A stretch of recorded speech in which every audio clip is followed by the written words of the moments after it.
I checked into the motel because I had nowhere else to go. My divorce had finalized that morning. My apartment lease ended the same day. Everything in my life felt folded into cardboard boxes. The motel room smelled like dust and old cigarettes. The wallpaper peeled at the edges like tired skin. I sat on the edge of the bed and stared at my hands, still shaking from the courthouse. I hadn't cried yet. I felt empty instead, like the world had quietly stepped away from me. Outside, rain tapped the window in slow, tired rhythms. Somewhere nearby, a truck passed, its sound fading like a memory I couldn't hold on to. I lay back on the stiff mattress and closed my eyes, wishing sleep could erase the weight inside my chest. I told myself it was only for one night, just one night, to breathe. The room was quiet except for the humming air conditioner. I unpacked a small bag, pajamas, toothbrush, phone charger, normal things. I ordered cheap food from a gas station across the road. Cold fluorescent lights buzzed outside my window. The parking lot was almost empty.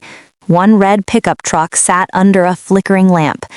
I ate, sitting on the bed, watching static crawl across the TV screen.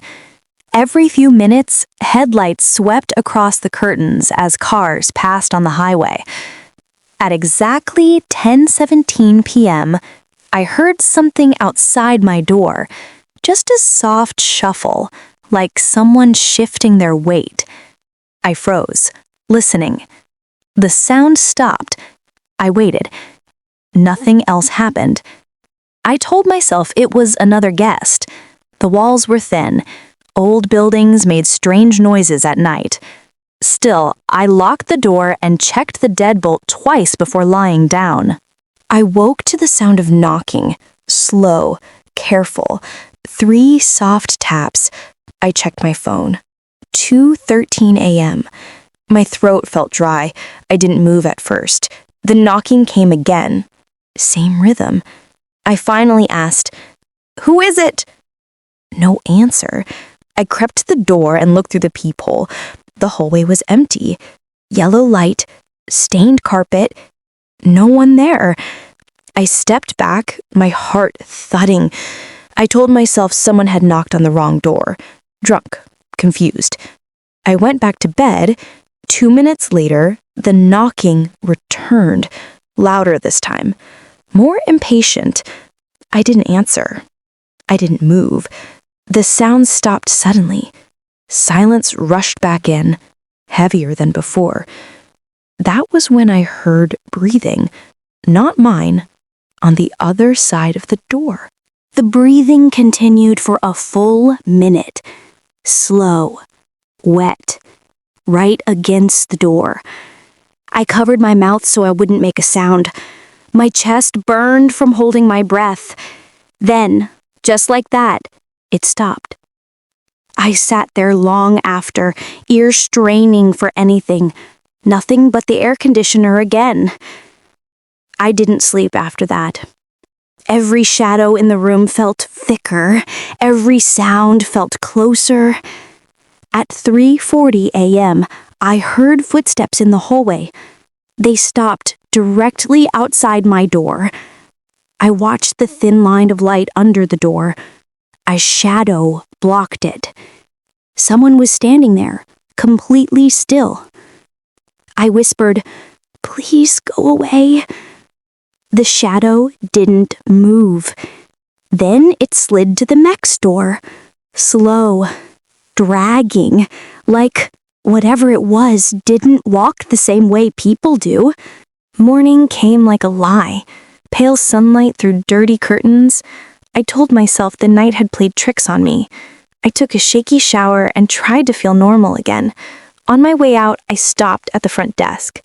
The clerk barely looked up. I asked about the footsteps and the knocking. His fingers froze on the keyboard. He slowly raised his eyes to me. "You're in room 24, he said. I nodded. His voice dropped. "No one stays in room 25. My stomach tightened. Why? He hesitated too long. "That's where she died." asked who. He swallowed. A woman, years ago. She used to knock on doors at night, looking for help. My blood ran cold. I stared down the hallway. Room 25's door stood inches from mine. I realized the shadow I saw had never gone toward the stairs. It had gone into that room. I rushed back to my room to grab my things. The hallway felt longer than before. The air felt thicker. My door was open. I never left it open. My bag was on the floor where I had dropped it, but my phone was gone. The bathroom light flicked off by itself. I staggered backwards. The door slammed shut behind me. The deadbolt clicked into place from the outside. Panic exploded inside my chest. I ran to the window. It wouldn't budge. I banged on the door and screamed for the clerk. No one answered. The hallway was silent. Then I heard it. Bare feet on carpet. Slow steps approaching, coming from the wall shared with room 25. The footsteps stopped on the other side. A hand pressed against the wall. I could see the shape of fingers pushing through the wallpaper. I couldn't think straight. My thoughts shattered into pieces. I whispered prayers I didn't remember learning. The wall bulged again. A soft knocking came from inside the wall now, from everywhere. I backed into the corner of the room, shaking so hard my teeth clicked. "You let me in," a voice whispered. It sounded like my own voice. My head felt wrong, heavy, light, spinning. The room seemed to breathe. The mirror across from me rippled like dark water. I saw movement behind my reflection. Someone standing just behind me. I turned. Nothing. I turned back to the mirror. She was there. My face. My eyes. But her mouth hung open too wide, stretched in a silent scream. "You promised," she said with my lips. I collapsed to the floor, pressing my hands over my ears. The voice continued, inside my head. The door unlocked by itself, slowly, with a soft metal click. The handle turned. I didn't scream. I couldn't. My body refused. The door opened a few inches. Cold air poured inside. I smelled rot and mold and something sickly sweet. A shape slid through the gap. It stood up inside my room, thin, wet, wrong. It wore my face now perfectly, even the scar on my eyebrow. It smiled at me with my smile. "I was alone in here," it whispered, "just like you." I crawled backward until my spine hit the wall. I finally understood what room 25 was. It wasn't empty. It was waiting. The thing stepped closer. The mirror showed only empty room behind it. No reflection of the creature at all. I was the only one reflected now. I bolted for the bathroom. The thing moved without walking. It was suddenly in front of me. I slipped and fell hard. My head struck the tile. Warm blood ran into my eyes. I felt hands on my ankles, ice cold, dragging me backward across the floor. I clawed at the doorway. My nails tore. Pain flared and vanished beneath terror. I screamed until my throat shredded. Its face hovered inches from mine. My face! Its mouth opened unnaturally wide. Blackness writhing inside. "You don't need this body anymore," it whispered. My vision blurred. The room spun. I felt myself being pulled into that darkness, into the open mouth that wasn't a mouth. My last clear thought was that no one had heard me scream. The motel stayed quiet, just like it always did. When I opened my eyes, I was standing in the hallway, outside room 24. Morning sunlight filtered through dusty windows. My body felt light, wrong, weightless. The door behind me opened. I watched myself step out, pale, shaking, holding my bag. My face showed fear I could no longer feel.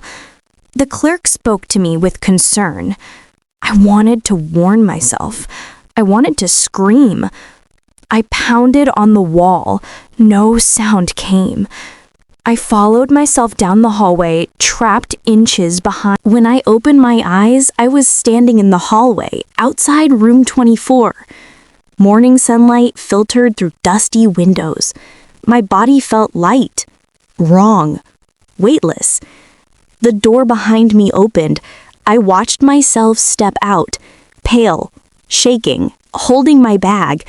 My face showed fear I could no longer feel. The clerk spoke to me with concern.